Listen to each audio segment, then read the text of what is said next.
மோகன் ஆகிய நான் உங்க எல்லாரும் முன்னாடியே கிருஷ்ண பரமாத்மாவை சாட்சியா வச்சு சொல்றேன். இன்னையிலிருந்து ராதா என்னோட பொறுப்பு.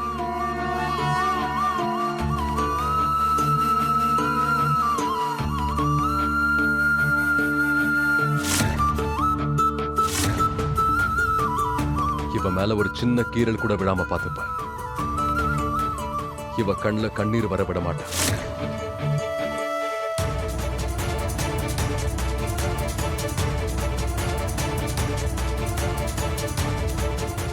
இவ சந்தோஷம், கனவு, எதிர்கால, நிகழ்காலம் இனி எல்லாம் என் பொறுப்பு.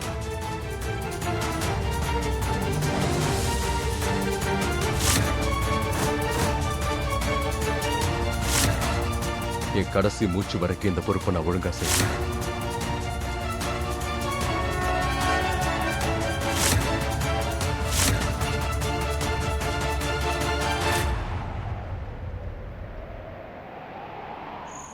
நம்ம வாழ்க்கையில பல தடவை சில பேர் மேல அதிக அன்பு வச்சு குருட்டுத்தனமா நடந்துக்கிறோம். அதனால தெரிஞ்சோ தெரியாமலோ நல்லதுங்கிற பேர்ல கெட்டது செய்ய வேண்டியதாயிடுது. என்ன தயவு செஞ்சு மன்னிச்சிருப்பா. நான் ஆரம்பத்திலேயே உன் பேச்சுதான் கேட்டிருக்கணும். மோகன், என்னப்பா ஆச்சு? இன்னும் நீ கோவமா இருக்கியா? இப்பதான் எல்லாமே சரியாயிடுச்சே. இல்லம்மா, இன்னும் எதுவும் சரியாகல. ஆபத்து இன்னும் முழுசா விலகல. அந்த ரிஷியை இன்னும் பிடிக்கல. அவனை சீக்கிரம் போலீஸ் பிடிச்சிருவாங்க. நிச்சயமா அவனால தப்பிக்கவே முடியாது மோகன். இல்லம்மா, இந்த விஷயம் அவ்வளவு சின்ன விஷயம் இல்ல. ஒரு விஷயம் யோசிச்சு பாருங்க. ரிஷி மாதிரி அவ்வளவு பெரிய கிரிமினல் எப்படி நம்ம வீட்டுக்குள்ள நுழைய முடியும்? அம்மா, நம்ம எல்லார பத்தியும் அவனுக்கு எல்லாமே நல்லா தெரிஞ்சிருக்கு. ராதா கிருஷ்ண பரமாத்மாவோட பக்தன் அவனுக்கு எப்படி தெரியும் சொல்லுங்க? மன்னிச்சிருங்க, இவங்களையும் நான் இங்க கூட்டிட்டு வந்துட்டேன். ஏன்னா கிருஷ்ணரும் ராதாவும் இல்லாம நான் எங்கேயும் போய் பழக்கம் இல்லை. முதலா ரிஷி ராதாவை மீட் பண்ணப்ப நானும் அவ கூட தானே இருந்தேன். நாம என்ன கேட்க நினைக்கிறோமோ அதுதான் அவன் சொன்னா செஞ்சான். ராதாவோட அப்பாவுக்கும் பாட்டிக்கும் அவனை சந்திக்கிறதுக்கு முன்னாடி அவனை பத்தி எதுவுமே தெரியாது. ஆனா ரிஷிக்கு அவங்கள பத்தி எல்லாமே தெரிஞ்சிருக்கு. அம்மா, நான் அடிச்சு சொல்றேன், நம்ம வீட்ல இருந்து யாரோ ஒருத்தர் தான் ரிஷிக்கு ஹெல்ப் பண்ணிருக்காங்க.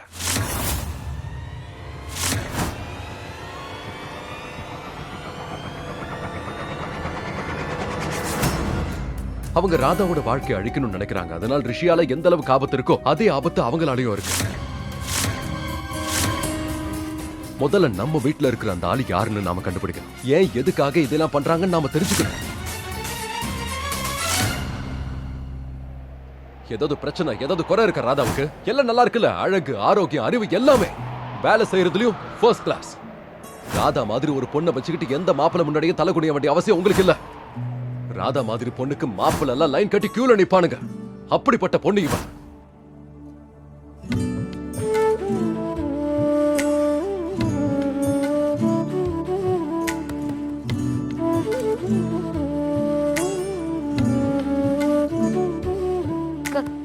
கடவுளே கிருஷ்ணா, இல்ல மோகனையா, இன்னைக்கு அவரு செஞ்சது சொன்னது எல்லாம் அது என்ன சொன்னார் அவரு? நான் அவர் பொறுப்புன்னாரு. இன்னையில இருந்து ராதா என்னோட பொறுப்பு. என்னோட கனவு, இவ சந்தோஷம், இவ கனவு, இவ நிகழ்காலம், எதிர்காலம் எல்லாம் என் பொறுப்பு. என்னோட கண்கள்ல இருந்து வரவிட மாட்டேன். நான் என்னைக்கும் உன்னை தனியா விட மாட்டேன். எப்பவும் நான் உன்னை தனியா விட மாட்டேன். ராதா இருந்தா மோகன் இருப்பான். ராதா மோகன் இருந்தாதான் இந்த உலகமே இருக்கும். ஏன் ராதாவை விற்கணும்னு நினைச்சீங்களா?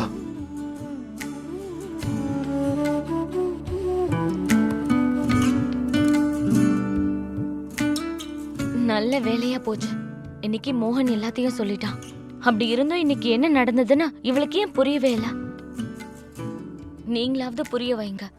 இவளுக்கு ஏற்பட்ட இந்த உணர்வு இதான் காதல்.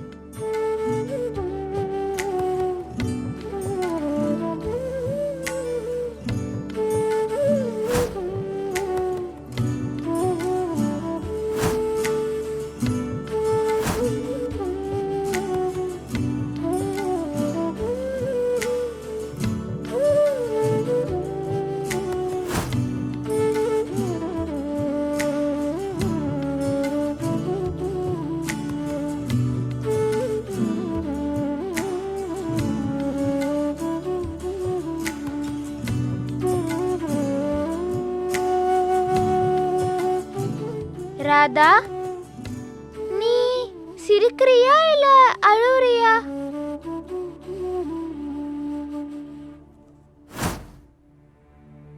நீ கவலைப்படாத மோகன். ஒருவேளை உன் சந்தேகம் சரியா இருந்ததுன்னா அந்த குற்றவாளிய நிச்சயமா நாம பிடிச்சிடலாம். நீ கொஞ்சம் ரெஸ்ட் எடு. சரி.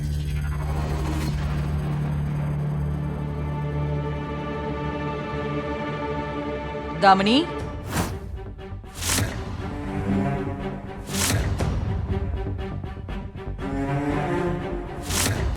நீங்க 2 பேரும் இங்க என்ன பண்ணிட்டு இருக்கீங்க? என்ன விஷயம் தாமினி? நல்லதானே இருக்க? இருக்கேம்மா. உனக்கு என்கிட்ட ஏதாவது சொல்லணுமா? ஆமா, சொல்லணும் தான். சொல்லு. நான் மனசார ஒத்துக்கிறேம்மா. ராதா குஷிக்காக நிறையவே பண்ணிருக்கா. ஆனா அதுக்காக மோகன் ராதா மொத்தமா அவன் பொறுப்புங்கிறது நல்லவா இருக்கு. இந்த வீட்ல அத்தனை பேருக்கும் ராதா மேல ஒரு பாசம் இருக்கு, அதை நான் ஒத்துக்கிறேன். ஆனா ராதா நம்ம குடும்பத்துல ஒருத்தின்னு நம்மளால ஏத்துக்க முடியாதுல்ல. அவ இந்த வீட்டோட விருந்தாளி. எவ்வளவு நாள் இந்த வீட்ல இருப்பா? சரி, நீ சொல்ற மாதிரி ராதா இந்த குடும்பத்துல ஒருத்தி இல்லைன்னா அப்ப அவ யாரு? குஷியோட உயிரை காப்பாத்துறதுக்காக ராதா தன்னோட உயிரையே பணைய வச்சா. கொஞ்சம் கூட யோசிக்கல. அவ அவளுக்காக என்ன வேணா செய்வா. குஷிக்காக ராதா செஞ்ச இந்த காரியம் சொந்தக்காரங்களால கூட செய்ய முடியாது. அப்புறம் ராதா எப்படி வேற ஆளா இருக்க முடியும்? அவ இந்த குடும்பத்துல ஒருத்தி. ராதா வெளியாளு அப்படிங்கிற நினைப்ப உன் மனசுல இருந்து அழிச்சிரு.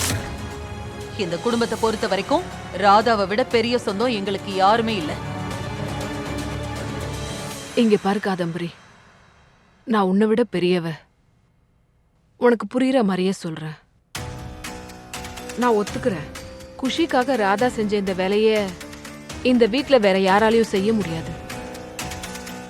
ஆனா உனக்கும் நல்லா தெரியும், பொண்ணா இருந்தாலும் விருந்தாளியா இருந்தாலும் நிரந்தரமா வீட்ல தங்க வைக்கவே முடியாது. அப்படி இருக்கும்போது எதுக்காக ராதாவை இங்க தங்க வச்சிருக்கோம்? அவளுக்கும் நமக்கும் என்ன உறவு? என் மனசுக்கு என்ன பட்டுதோ அத நான் உன்கிட்ட சொல்லிட்டேன். இதுக்கப்புறம் நீயே முடிவு பண்ணிக்க. வா தாமினி.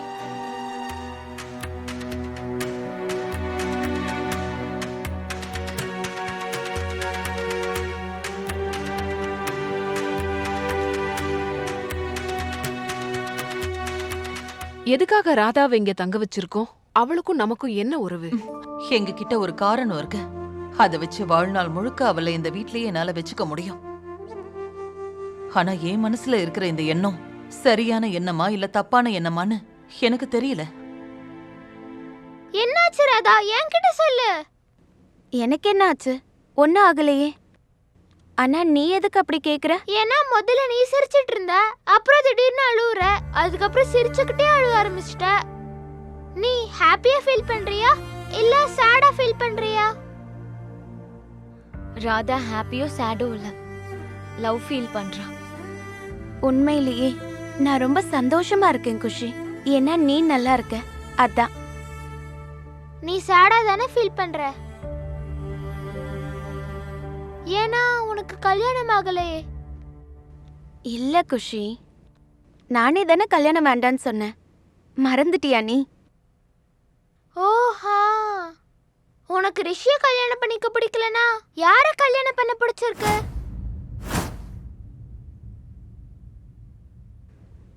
தெரியல.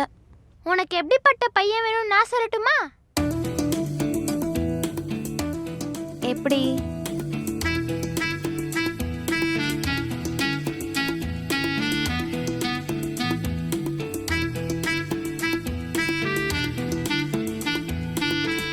சரி சொல்லு, உனக்கு எந்த மாதிரி பையனை பிடிக்கும்? நீ பார்த்தோன்னா ஃபிளாட் ஆகுற மாதிரி. நீ என்ன பண்ற குஷி? ஐயோ, எங்க மிஸ் தான் சொன்னாங்க நான் ரொம்ப இன்டெலிஜென்ட்டா. டிராயிங்ல எனக்கு 9 out of 10 மார்க்ஸ் வந்துச்சு. சரி சரி சொல்லு, எந்த மாதிரி பையன் வேணும்னு நான் டிராயிங் பண்றேன். சரி சொல்றேன். அவர் மனசு ரொம்ப பெருசா இருக்கணும். அந்த மனசுல எல்லாருக்கும் இடம் ஒரு அளவுக்கு பெருசா. எல்லாரையும் அவர் நேசிக்கணும், எல்லாரையும் அக்கறையா பாத்துக்கணும். அப்புறம் எல்லாத்த விட ரொம்ப முக்கியமான விஷயம், இத நீ ஞாபகமா என்ன பண்றியோ அது பண்ணு. என்னன்னா அவர் கடவுள் கிருஷ்ணரை நம்பணும். அப்புறம் அது ஹலோ, நான் ஹார்ட் இல்ல ஃபேஸ வரையறேன். ஃபேஸ எப்படி வரையணும்னு மட்டும் சொல்லு. ஓ, இத நான் யோசிக்கவே இல்ல. இப்ப யோசி. சரி. ஹ. ஆ, சீக்கிரம் சீக்கிரம் சொல்லு. அவரோட கண்கள்ல அன்பு நிறைஞ்சிருக்கணும். அவர் மூக்கு கொஞ்சம் குண்டாவே இருக்கட்டும். கண்ணும் குண்டா இருக்கணும். அப்புறம் தலையில முடி ரொம்ப சின்னதாவும் இல்ல, ரொம்ப நீளமாவும் இருக்க கூடாது. லேசா கலஞ்ச மாதிரி. முகத்துல லேசா தாடி. அப்புறம் கண்ணு லேசா வெளியே வந்த மாதிரி இருக்கணும். ரொம்ப அழகா, அப்படியே கடவுள் கிருஷ்ணர் மாதிரி. எல்லாத்த விடவும் ரொம்ப முக்கியமான விஷயம், அவரோட பொன் சிரிப்பு. அத பார்க்கும்போதே எல்லார் முகத்திலயும் ஒரு சந்தோஷம் வந்துடணும். அந்த முகத்தை பார்த்ததுமே எல்லாருக்குமே பிடிச்சிடணும். அப்படியே என்னோட கடவுள் கிருஷ்ணர் மாதிரி அந்த முகம். எனக்கு என்னமோ இந்த பையனை எங்கேயோ பார்த்த மாதிரி இருக்கு. டன்.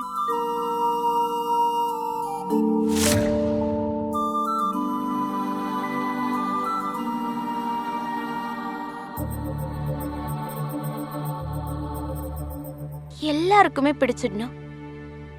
இது மோகன் ஆச்சே.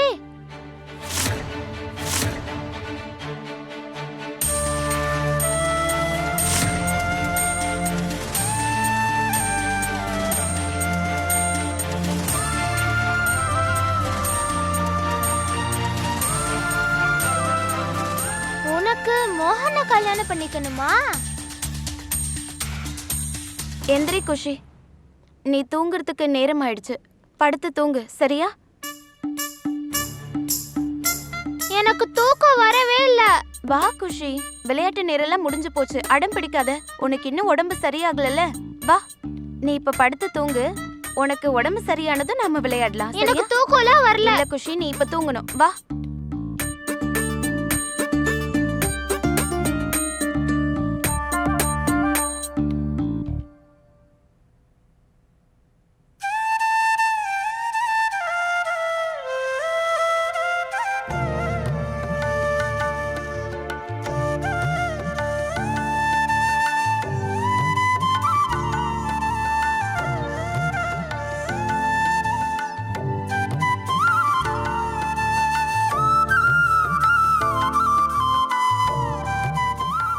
இன்னைக்கு குஷி கூட மோகனோட முகத்தை வரைஞ்சு கொடுத்துட்டா. இப்பவாவது புரிஞ்சுக்கோ.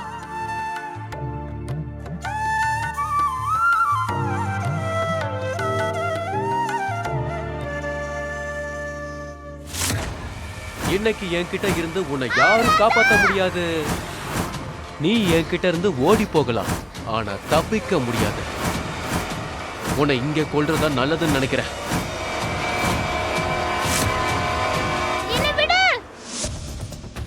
குஷி, குஷி, குஷி விடு. குஷி என்னாச்சு?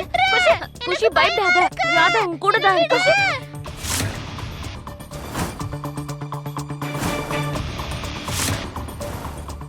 மோகனையா, என்ன கீழே விடு. என்னாச்சு? குஷி, குஷி, என்னாச்சு? என்னாச்சு? ஏய், குஷி, என்னாச்சு மோகன்? குஷி, குஷி,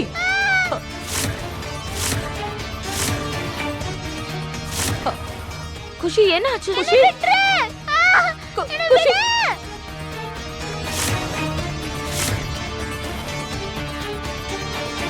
மோகனையா, எனக்கு பயமா இருக்கு. டாக்டருக்கு ஃபோன் பண்ணி வர சொல்லுங்க.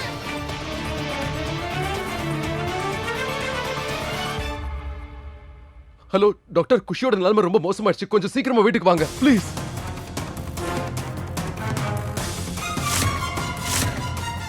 குஷி படுக்கலையே யூரின் போயிட்டாலே.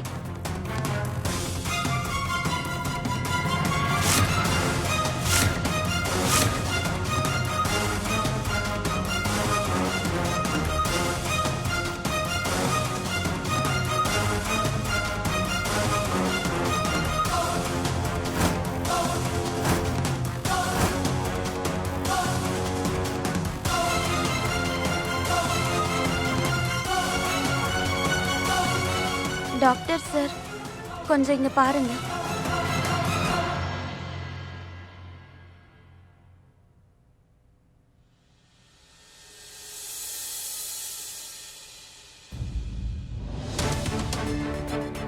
என்னாச்சு டாக்டர்? நான் தான் உங்ககிட்ட முன்னாடியே சொல்லிருக்கேன்ல, குழந்தை PTHDல இருக்காங்க.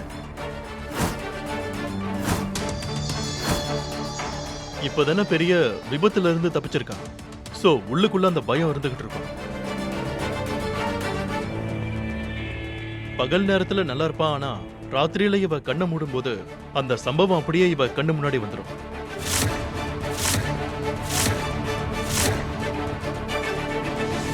அப்போ அப்படின்னா என் குஷியால நிம்மதியா தூங்க முடியாதா? எத்தனை நாளைக்கு? அத உறுதியா இப்போ என்னால சொல்ல முடியாது.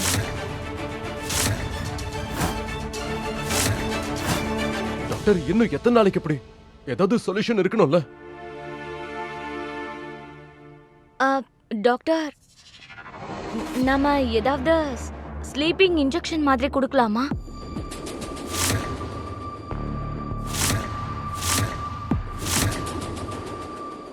தாராளமா இன்ஜெக்ஷன் கொடுக்கலாம், ஆனா நான் ரெக்கமெண்ட் பண்ண மாட்டேன். அது சேஃப் தான், ஆனா அதுவே பழகி போயிடும். ஒரு வாட்டி 2 வாட்டி போடுறதுல என்ன பழக்கமாயிடும்? நீங்க இன்ஜெக்ஷன் போட்டுருங்க, அப்பதான் குஷி நிம்மதியா தூங்குவாள். இல்ல சரி. இல்ல, அதெல்லாம் வேண்டாம். நீங்க என் குஷிக்கு இன்ஜெக்ஷன்ல எதுவும் போட வேண்டாம். சின்ன குழந்தை இவ, வாழ்க்கை முழுக்க தூங்குறதுக்கு இன்ஜெக்ஷன் போட்டுதான் தூங்குவாளா? அதான் அவ சொல்றது சரிதானே? இவ்வளவு சின்ன குழந்தைக்கு தூங்குறதுக்கு இன்ஜெக்ஷன் போடுவாங்களா? டென்ஷன் ஆகிறதுக்குலாம் ஒண்ணும் இல்ல. இது சேஃபான இன்ஜெக்ஷன். வேண்டாம். இப்ப நீங்க தானே சொன்னீங்க இதுவே நாளைக்கு குஷிக்கு பழக்கம் ஆயிடும்னு. நீங்க குஷிக்கு எந்த இன்ஜெக்ஷனும் போட வேண்டாம். ஆனா ராதா, டாக்டர் இத சேஃபான இன்ஜெக்ஷன் சொல்றாருல. ஆனா ராதா சொல்றது கரெக்ட் தான் தாமினி. இல்ல டாக்டர், வேண்டாம். நீங்க அதெல்லாம் எதுவும் பண்ண வேண்டாம். ஓகே, வேண்டாம்னா நான் இன்ஜெக்ஷன் போடல. நான் கிளம்புறேன்.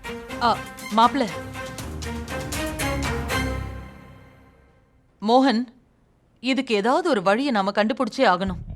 வளர குழந்தை நல்லா தூங்குனா தானப்பா அவ உடம்பு நல்லா இருக்கும். ஒன்னும் ஆகல குஷி, நான் இங்கதான் இருக்கேன். நான் சொல்ற மாதிரி செய்யுங்க. சூடான பால்ல கொஞ்சம் கசகசா அரைச்சு ஊத்துனீங்கன்னா நல்லா தூங்குவா. அப்படி இல்ல, நீ ஏற்கனவே குஷிக்கு பாலுனா சுத்தமா பிடிக்காது. அவ அதெல்லாம் குடிக்க மாட்டா. பாருங்க தூக்கம் இல்லாம எப்படி கஷ்டப்படுறான்னு. அப்போ நம்ம கிட்ட ஒரே ஒரு ஆப்ஷன் தான் இருக்கு. டாக்டர் அந்த இன்ஜெக்ஷன் அவளுக்கு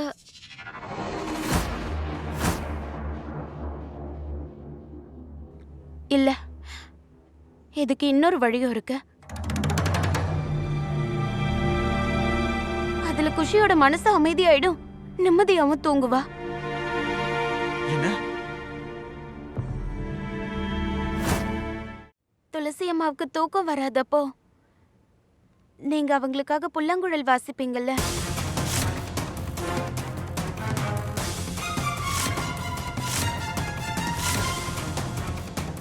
இன்னைக்கு மறுபடியும் நீங்க புல்லாங்குழல கையில எடுக்கணும். ஆனா இந்த தடவை குஷிக்காக.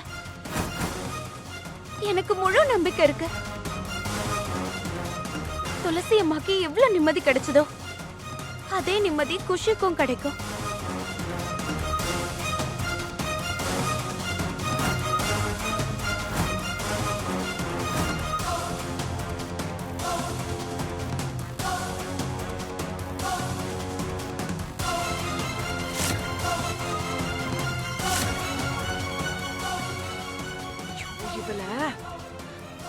ராதா, பேசுறதுக்கு முன்னாடி நீ யோசிக்கவே மாட்டியா? மோகனை கோவப்படுத்திட்டல்ல, மோகன் புல்லாங்குழல்ல வாசிக்கிறத விட்டு ரொம்ப நாள் ஆச்சுன்னு உனக்கு தெரியும். குஷிக்காக நான் புல்லாங்குழல் வாசிப்பேன்.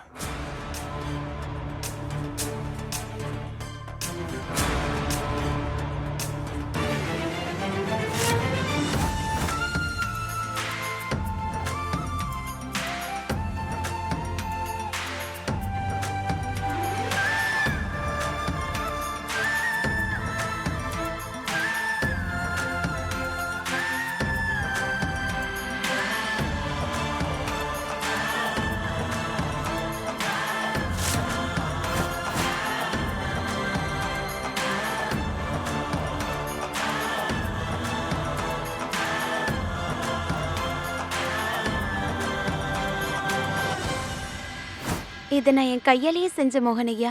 அநேகமா நான் உங்களுக்கு தர கடைசி பரிசா இருக்கும். அதனால இந்த புல்லாங்குழல நீங்க உடைக்க மாட்டீங்கன்னு நம்புறேன்.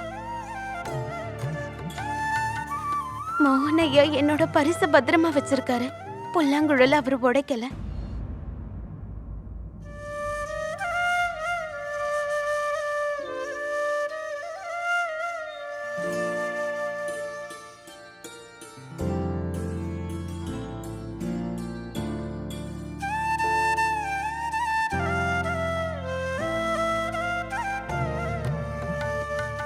ராதா, குஷிக்காக இது வரைக்கும் சொன்ன எல்லாமே சரியாதான் இருந்திருக்கு. நான் இன்னைக்கு புல்லாங்குழல் வாசிக்கிறதுனால என் பொண்ணு குஷிக்கு நிம்மதி கிடைக்கும்னா நான் புல்லாங்குழல் வாசிக்கிறேன்.